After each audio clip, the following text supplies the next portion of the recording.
Trump के ऊपर गोली चल गई है। फिर से डोनाल्ड ट्रंप के ऊपर, अमेरिका के राष्ट्रपति पर गोली चल गई है और यह इस वक्त की सबसे बड़ी खबर है। भारी ब्लंडर हुआ है और 10 दिन के भीतर भीतर दूसरी बार डोनाल्ड ट्रंप के ऊपर हमला हो गया है। गोली चली है बाकायदा, और उसके बाद में जो वहां पर उसकी डोनाल्ड ट्रंप की जो सुरक्षा में तैनात सुरक्षाकर्मी थे, उन्होंने पलटवार किया है। पूरी खबर आपको डिटेल में बताने वाला हूं। और दूसरी बड़ी खबर जिस पर विस्तार से बात करेंगे, ईरान ने यूएई पर हमला कर दिया। ईरान ने क्या वाकई यूएई के ऊपर हमला हुआ है? यूएई के ऊपर हमला हुआ भी है और उसमें 3 लोगों की घायल होने की खबर भी सामने आ रही है। और इसके बाद में प्रधानमंत्री नरेंद्र मोदी ने ट्वीट किया है। आखिरकार ये किस तरीके के हालात बन रहे हैं और कैसे हालात बन रहे हैं? अभी भी अमेरिका ईरान के बीच में सब कुछ ठीक नहीं कहा जा सकता। सबसे पहले आप ये तस्वीरें देखिए, ये तस्वीरें देखिए। तस्वीरें निकल करके सामने आई है अमेरिका से, और डोनाल्ड ट्रंप जहां पर, जिस जगह पर मौजूद थे, वहां पर गोली चली है। आप सोचिए कितना भारी ब्लंडर है ये। डोनाल्ड ट्रंप के रहते रहते यहां पर गोली चलने की खबर जो है वो सामने आ रही है। दोपहर 3:30 बजे की यह घटना बताई जा रही है अमेरिका के टाइम के हिसाब से। यह हमला वॉशिंगटन में हुआ है, राजधानी के अंदर, अमेरिका की राजधानी वॉशिंगटन में हमला हुआ है। और 10 दिन पहले 25 अप्रैल को वॉशिंगटन में ही हमला हुआ था। यह दोपहर 3:30 बजे हमला हुआ है, और वो जो हमला हुआ था 10 दिन पहले, जिस पर विस्तार से हमने आपको खबरें भी दिखाई थी, वो शाम के समय पर हुआ था। तो आप सोचिए कि किस तरीके से जो है डोनाल्ड ट्रंप अब खतरे के साए में जी रहे हैं, और कौन है जो डोनाल्ड ट्रंप को मारना चाहता है। अभी जो मारा गया है हमलावर, उसके बारे में क्या क्या डिटेल्स सामने आई है, जरा देखिए। अमेरिका की राजधानी वॉशिंगटन में मंगलवार दोपहर नेशनल मॉल के पास एक हथियारबंद संदिग्ध और सीक्रेट सर्विस के बीच में हिंसक झड़प के बाद में व्हाइट हाउस को कुछ समय के लिए लॉकडाउन करना पड़ा। हथियारबंद संदिग्ध द्वारा सुरक्षाकर्मियों पर फायरिंग किए जाने के बाद जवाबी कार्रवाई में उसे गोली मार दी गई, जबकि क्रॉस फायर की चपेट में आने से एक किशोर राहगीर वो भी घायल हो गया। ये जो है वो व्हाइट हाउस की जो है वो खबर है। व्हाइट हाउस को बंद करना पड़ा है, लॉकडाउन वहां पर हुआ है। दोनों तरफ से गोलियां चली है, उधर से सुरक्षा कर्मियों ने गोलियां चलाई हैं, और उधर से जो हमलावर था उसने गोली चलाई है, और एक राहगीर को भी गोली लग गई है। एक रास्ते में चलते हुए आदमी को, वहां से गुजरते हुए एक शख्स को, उसको भी गोली लगी है। मीडिया रिपोर्ट्स के मुताबिक गोलीबारी की घटना के बाद में व्हाइट हाउस को कुछ समय के लिए लॉकडाउन कर दिया गया। इस गोलीबारी में एक पुलिसकर्मी शामिल था। गोलीबारी के बाद में सीक्रेट सर्विस ने व्हाइट हाउस के नॉर्थ लॉन में मौजूद पत्रकारों को प्रेस ब्रीफिंग रूम में जाने का आदेश दिया। लॉकडाउन हटने के बाद राष्ट्रपति ट्रंप ने व्हाइट हाउस के इस रूम में एक कार्यक्रम आयोजित किया, जहां उन्होंने योजना के अनुसार छोटे व्यवसायिक मालिकों को संबोधित किया। कार्यक्रम लगभग 45 मिनट देरी से शुरू हुआ। डोनाल्ड ट्रंप अमेरिका के व्हाइट हाउस में मौजूद थे, राजधानी वॉशिंगटन के अंदर व्हाइट हाउस में मौजूद थे। उस वक्त में ये गोलीबारी की घटना हुई है। तो आप कह सकते हैं कि डोनाल्ड ट्रंप के ऊपर ही हमला हुआ है, या डोनाल्ड ट्रंप के ऊपर ही गोलीबारी जो की गई है। वरना वो वहां पर कोई चिड़िया मारने के लिए तो आया नहीं था, कोई निशानेबाजी की प्रैक्टिस करने के लिए तो शख्स आया नहीं था। अगर वो व्हाइट हाउस तक पहुंच रहा है, और अगर इस तरीके का शख्स व्हाइट हाउस तक पहुंच रहा है, गोलीबारी वहां पर हो रही है, बंदूक उससे बरामद की जा रही है, उसको खुद को भी गोली मारी गई है, क्रॉस फायरिंग भी हुई है, ये सब कुछ चल रहा है साहब। ये अमेरिका के अंदर चल रहा है, तेहरान में नहीं, बल्कि यहां पर वॉशिंगटन में सब कुछ हो रहा है। आप सोचिए जरा इस बात को।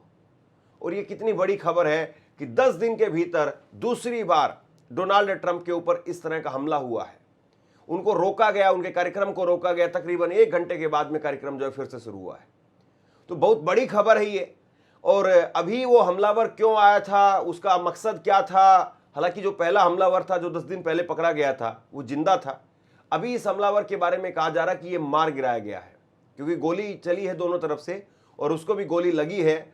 ये खबरें सामने आ रही हैं, और उसको मार गिराया है, इस तरह की भी खबरें सामने आ रही है। हालांकि आधिकारिक तौर पर व्हाइट हाउस की तरफ से अभी इसकी पुष्टि होनी बाकी है।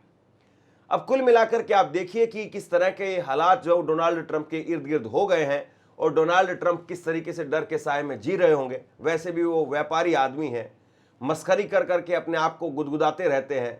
वो एक गाना है ना कि तुम जो इतना मुस्कुरा रहे हो, क्या गम है जो छुपा रहे हो। जो डोनाल्ड ट्रंप जो मस्खरी करते हैं ना, वो मस्खरी के पीछे उनका कहीं ना कहीं डर, उनकी जो फ्रस्ट्रेशन है वो छुपी हुई रहती है, और उसी को वो किसी न किसी तरीके से छुपाने की कोशिश करते हैं। अब दूसरी खबर मैं आपको बताता हूं, जो खबर सामने आ रही है ईरान से, जिसमें कहा जा रहा है कि ईरान ने यानी तेहरान ने वो यूएई के ऊपर हमला कर दिया है। ये खबरें हैं। उसके बाद में कुछ तस्वीरें आप अपनी स्क्रीन पर देखिए। ये यूएई से कुछ तस्वीरें निकल करके सामने आई है, जहां पर आग लगती हुई, धुआं उठता हुआ दिखाई दे रहा है, और कहा जा रहा है कि बड़ा हमला हुआ है। और इसके साथ साथ ये भी खबरें सामने आ रही हैं कि जिस तरीके का ये हमला हुआ है, इसके बाद में फुजराओ जो पोर्ट है उसके पास में हमला किया गया है। इस तरह की खबर जो है वो सामने आ रही है। तो कुल मिलाकर के ये जो खबरें हैं ये अपने आप में युद्ध की आहट वो सुनाती हैं कि फिर से युद्ध हो सकता है। आप इस तरीके से आप इसको कहिए, लेकिन ईरान ने कहा है कि हमने ऐसा कोई हमला नहीं किया है। उल्टा भारत के प्रधानमंत्री का ट्वीट भी आ गया है। 3 भारतीय घायल होने की खबर भी है, ये विजुअल भी हैं। तो ये हमला किसने किया है? क्या ये इजराइल की कारस्तानी है? क्या इजराइल नहीं चाहता है कि किसी तरीके से भी ये युद्ध खत्म हो, और इसीलिए ये इस तरीके का गुमराह करने वाला फॉल्स फ्लैग जिसको कहा जाता है, वो एक हमला जो है वो किया गया है। और उसके जरिए इजराइल चाहता है कि किसी तरीके से ईरान और यूएई के बीच में हमला फिर से शुरू हो जाए, और ये आपस में जो खाड़ी के देश हैं ये एक दूसरे के ऊपर हमला करने लगे। वॉशिंगटन और तेहरान के बीच में युद्ध खत्म करने को लेकर के सहमति न बनने के बाद में तनाव एक बार फिर से बढ़ गया है। ईरान ने सीज फायर तोड़ते हुए सोमवार को संयुक्त अरब अमीरात यूएई पर ड्रोन और मिसाइल से हमला किया है, यह कहा जा रहा है, लेकिन ईरान मना कर रहा है। 8 अप्रैल को युद्ध विराम के ऐलान के बाद में ईरान की यह पहली बड़ी सैन्य कार्रवाई मानी जा रही है। शुरुआती रिपोर्ट्स के मुताबिक हमले में 3 भारतीय नागरिक घायल हुए हैं, जिन्हें अस्पताल में भर्ती कराया गया है। फुजेरा में हुए हमले को लेकर के भारतीय दूतावास ने कहा कि वह स्थानीय प्रशासन के संपर्क में है और भारतीय और प्रभावित भारतीयों को हर संभव चिकित्सा सहायता दी जा रही है।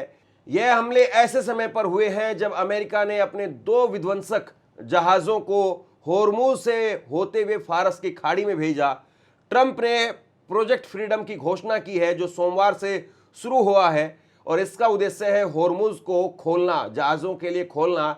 इसके पहले अमेरिका ने युद्ध विराम का इस्तेमाल करते हुए एक विशाल नौसैनिक और हवाई जमीनी सेना तैयार कर ली है, ऐसा कहा जा रहा है। तो ये खबरें इस वक्त में ईरान और यूएई से निकल करके सामने आ रही है, और यूएई कह रहा है कि हमारे ऊपर जो हमला किया गया है वो हमला हुआ है ईरान की तरफ से, लेकिन ईरान ने कहा है कि हमने इस प्रकार का कोई हमला नहीं किया है।